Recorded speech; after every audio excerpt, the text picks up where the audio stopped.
I don't think we should support kids that want to transition. I think you should just say no. So a child. So if are you a parent? No Okay. children. So I'm a parent, and if my 11-year-old daughter came to me and said, you know, Mum, I feel like I should be a boy, so I shouldn't support my child. Yeah, you should say you're not a boy, you're a girl. That's what I would. Wow. That's what I think. Wait till you have kids. Hello and welcome to Women Unfiltered, where each week we bring you frank and honest debates, all from a female perspective. On the show today, boy or girl, we ask, should children be allowed to decide their own genders? And are teachers right for letting pupils socially transition in schools without informing parents? Or is it what some are deeming straight up child abuse? As always, we'll be filling in the blanks of some of this week's trending news headlines. And later, your questions will be answered. Joining me today are three fierce females: agony aunt and advice editor at The Sun, Sally Land. Thanks for having me. TalkTV regular, Afia Hagan. Hello. And YouTuber and content creator, Pearl Davis. Thank you for having me. Thank you all for being here. But now, buckle up, because this is Women Unfiltered. First up, should kids be allowed to decide their own genders? Parents are able to change their sex marker to a third option X, which allows for a gender-neutral upbringing. We've seen the likes of Paloma Faith, who revealed she had a daughter 3 years after announcing the birth of her child, a trend now being referred to as theybies. Afia, what do you make of this style of parenting? I mean, it's not a style of parenting that would work for me at all. I have a daughter. She's always been brought up a daughter. What I think is that there's a really fine line between parents not deciding what the gender of their child is, no matter what gender they've been assigned at birth, and just deciding to let them choose, which I think actually puts too much pressure on a child that, you know, might not really understand any of these concepts. There's a fine line between that and then a child coming to you and saying, look, I feel that maybe I'm more this or I'm more that, which is different to what I've been born with. For me personally, I don't think this is a good idea. Okay, and Pearl, do you think this is wokeness gone mad? Is it too woke, this idea? You already know what I'm going to say. I'm excited for what you're going to say. I think the question even, should we let children decide their gender? Nobody can decide their gender. If you're a woman, if you're born a woman, you are a woman. If you were born a man, you are a man. You cannot change your gender. And I think accommodating to that is really allowing people to live in delusion, because you can't, just because you dress like a woman, just because you change your parts, get a surgery, it does not make you a woman. So yes, I think it's child abuse. I think a lot of times this is the parents putting their ideology on the children. That's a very strong terminology. Sally, do you think what do you make of this? Do you think it's child abuse, this behaviour? I don't think it's child abuse at all. I can see that these parents are trying to create an environment for their children where they can be themselves. However, for me, deciding that or saying that your child is gender neutral from the beginning and not revealing their gender isn't tackling the real issue. For me, what the real issue is let's accept our children, let's accept our boys who love sequins and dance and wearing dresses and wearing makeup. And they can be embraced and celebrated just in the same way that a lot of girls are celebrated and almost cheered on if they have tomboyish tendencies. Do you think if I identified as a dog and my mother took that seriously, that would be kind and nice and a good thing? What I think would be kind and nice and a good thing, and speaking as a mother, is exactly what you said. It's about embracing our children, embracing their use of imagination and supporting them through, I mean, your formative years. What about with the dog? Should they support this and give me a collar? Like, I'm just genuinely asking the question. That is a ridiculous example. We're not talking about cats and dogs here. We're talking about gender. But then I would be pretending to be a guy, which is something that I'm not. One of the bigger things here is that really, you know, Pearl, do you think children are able to choose their gender? And they aware of it? I don't think so even the question, I think is incorrect for me anyways, because I don't think anybody can choose their gender. I think you are born either a male or you are born a female. You cannot choose. And I don't think it's kind to allow people to live in delusion. Whether you like it or not, people can self-ID, whether you like that or not. Well, they can.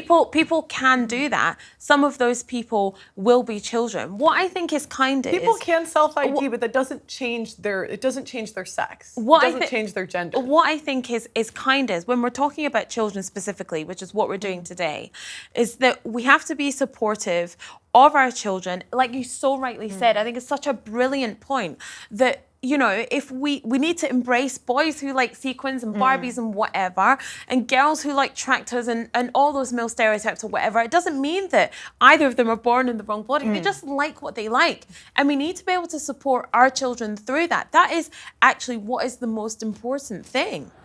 Now, moving on. And schools are to be banned from letting pupils change gender if their parents oppose it, in new guidance from Rishi Sunak.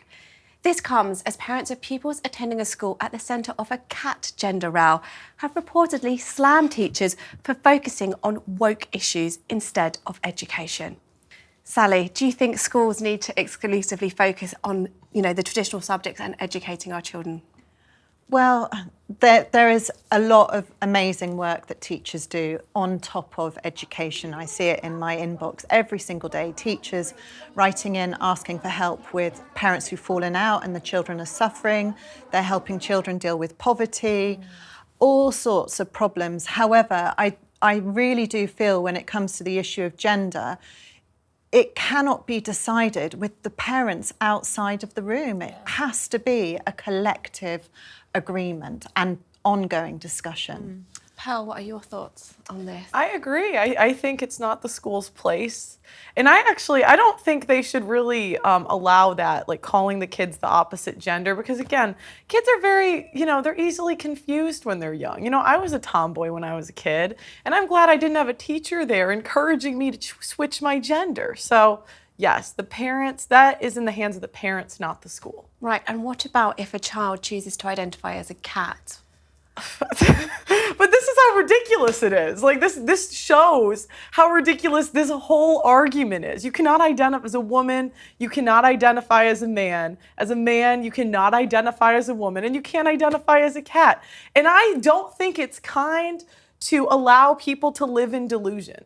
If I went to my mother or to my teacher, let's use the teacher, and I said, today, I really feel like a cat, and they come forward and they start to allow me to live in delusion and go forward with this and then let me, make cat noises or do weird stuff, I don't think that's kind. In the same way, I don't think it's kind to allow kids to genuinely believe, when kids, they believe all kinds of things, to genuinely believe they can change their gender, because you can't, and you are born what you are born. But Afia, a cat is a very different scenario to gender now. Like, I think this is maybe somewhat taking things off on a tangent. Yeah, and actually, we should not be equating the two, because the two things are actually not related and completely different from each other. Which are not. When we talk about gender, right? Teachers can play a really valuable role in communicating with parents. It might be that a child comes to a teacher because they're afraid of what their mum or dad or their guardian, their parent might say. They might have trouble being able to communicate that. Teachers can be a really good bridge in bringing a family together and having those conversations. Parents absolutely have to be involved. Now, when we come to the separate issue of children using their imagination in school and deciding to identify as a block of cheese, a shoe, a moon, a cat, that's absolutely up to them to do what they want to do that. We encourage imagination, but what we also don't want to do is encourage children to harm themselves. We don't want to do that. We don't want to shut down any discussions in school where people can talk about how they identify, whether that's their culture. Do you identify as Scottish, English, Irish, Ghanaian, Nigerian? Let's encourage all those conversations. Let's back our children when they're going through difficulties. Some of these things that they're exhibiting might be markers of something else, something deeper going on. So actually, we should encourage those conversations so we can dig into that, so we don't miss things. So it's not about encouraging delusions. It's about encouraging imagination, but continually talking with our children so that we know what's going on with them. Absolutely, I just thought absolutely. schools were We're meant going to for have math, to we're going to have to science. pause that conversation All until right, later. all You're making right. some brilliant points. Thank you. There was also the case of another school, the Newmill School in High Peak in Derby, which sent pupils an admission form which let them choose from a list of 42 different gender pronouns. Pearl, can there possibly be 42 different pronouns? You guys know there cannot be 42 it is male and female. Male, female, that is it. I think this is pushing an agenda onto children because you're now allowing kids to think that maybe there could be 42 pronouns when there are not. There's 2. I honestly think that in order to protect children, it's far better to stick with 2. If they want to have a third, then explore that with the teachers and with parents. But I am very, very reluctant to encourage people to start self-identifying with different genders before they're an adult and able to make those informed decisions themselves. And before they get to that stage, I would urge them to, yes, read the accounts of people who are really happy that they've transitioned, but also please read the accounts of people who have detransitioned and whose bodies have been wrecked and whose lives have been wrecked. Pearl, from the side of the teachers, well, tell me what you think. well, I wouldn't support any of the trans stuff. So if Right. it's, yeah, I don't think we should support kids that want to transition. I think you should just hold say on. no. So if are you a parent? No Okay. children. So I'm a parent, and if my 11-year-old daughter came to me and said, Mum, I feel like I should be a boy, so I shouldn't support my child. Yeah, you should say you're not a boy, you're a girl. That's what I would. Wow. That's what I think. Wait till you have kids. That's that. Yeah. Well, I don't think just I say don't you're- think if you want I don't them. think I don't think I need to have kids to know what a boy is and what a girl do you is. think- But you need I to be a don't- parent to understand what it is to support your child through something. Right, but I think the best way to support your children is to have them live in reality. And I think a non-parent advising parents how to parent is I don't think ridiculous. allowing them to live in delusion is the best way forward. I think it's actually I can unkind to the honestly kids. say that shaming anyone is the fastest way to give them long-term, lifelong Is it- issues. I could not agree with you as more. my inbox is testament to, I have so many emails from men who cross-dress in private and who feel incredible shame about it. They are heterosexual, a lot of them, or are gay, and they don't tell anyone about it because they have been shamed as children. And that urge to express their femininity doesn't evaporate because a mother has said to them, you are not to do that, that is wrong. Is it shaming or is it true? Because this is the thing. it's You can't not make somebody feel shame. I can say things that are true, and you can either feel shame or not. You cannot make somebody feel That's just shame. simply so not so true. it's Of either course. it's either Of wait course you can make let me someone finish. feel shame. So it's either you say things that are true, and I think that is the kindest thing you can do to your children is tell them things that are true. And I think it's unkind to tell a child that you can switch genders because you can't. Now, this is the part of the show where we take a look at some of the week's headlines circling our debate and we try to fill in the blanks. So, kicking off with the first one. Parents fury as children as young as 14 are told in sex ed classes that transitioning gender would stop blank. Let's stop. I don't know, bullying? I don't know. Okay, Afia? I genuinely have no idea. Armageddon? I'm so know. bad at this game. Depression?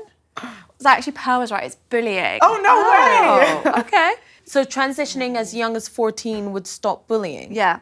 That mean- kind of plays into the attitude that if you are a girl who likes boys' things and if you're a boy who likes traditionally girls' things, well then you should transition. You are not just a boy who is interested in wider... Which is not it at all. And I just think, why are they talking about that to the kids? It's not their place. That's the place of the parents. Now, second one is cops accused of changing gender status to blank. Get a pay rise? Okay. I was thinking similar. Yeah, pay raise I'm going to go with. Well, it's actually neutral. They want to change Gender status to neutral. What do you mean? So let's see the whole headline again. So cops accused of changing gender status to neutral. Which is good. So if it's just the Okay. police and everybody's paid the same, so a policeman and a policewoman on a certain level, lieutenant, constable, colonel, I'm making it up, we're all paid the same. I'm not sure either. If they're all paid the same, then that makes sense. That's a good thing. Okay, Pearl, what do you make of that story? Well, you know my opinion about women being police officers. I don't think women should we need to hear it again. Oh, okay, yeah. I don't even think women should be police officers because I'm sorry, if I'm in danger and they send me a woman, I'm gonna be so offended, especially here. Imagine, okay? I am so What are you saying scared. about females I'm in the scared. UK? I'm scared. No, I'm okay, because you guys don't have guns here, right? Okay. So if I'm home alone Not and actually true. somebody, breaks into my apartment and they send me a woman, it's like, what's a woman gonna do that I couldn't do? I'm stronger than most women, I'm in better shape than most women, and I'm taller than most women. So it's like, what is that female police officer really gonna do? All right, lastly, average age of patient diagnosed with gender dysphoria falls from blank to blank amid spike in kids seeking care. From maybe before it was like 18 to 14. Okay. I'm going to go 30 to 16. I think I'm going to go with, because we know it takes a long time, I'm going to say maybe like 28 to 22. So it's from age 31 to 26. Does that mean that people are being seen quicker, having their issues dealt with quicker? That's got to be great for them, right? They're more confident to discuss it. rather than Yeah. living in a limbo for God knows how long. So I think Yeah. for people who have gender dysmorphia and who are suffering, this can only be a good thing. Less years of suffering, less years for a diagnosis Yep. for anything is always good. Absolutely. All right, you've been sending us your questions ahead of this week's show, and we're going to do our best now to answer one of them. Mo asks, where I live, my son couldn't legally get a tattoo until age 18, drink alcohol at age 21, vote at age 18, drive at age 16. He's in his 20s now, but let's pretend he isn't. Why should he be allowed to legally decide gender if he can't decide to have a beer or a tattoo? It folds into my feelings that we really need to go slow with children who want to transition. We don't know anywhere near enough about puberty blockers, about cross-sex hormones, the long-term damage that it has on the body. So yes, I think it's absolutely, it's really concerning that a child can transition when they are young. I think we really need to wait until they're a lot older, until they can make that choice for themselves. Yeah. Pearl, what do you think of this? I think Sally's absolutely right. I think it's actually disgusting that we even consider a child transitioning below the age of 18. If you want to do what you want as an adult, that's your prerogative. But the fact that we're pushing this onto children, I just cannot get behind, and I think it's predatory, and I think it's taking advantage of children's innocence. That's all we've got time for today. My thanks to Sally, Afua, and Pearl.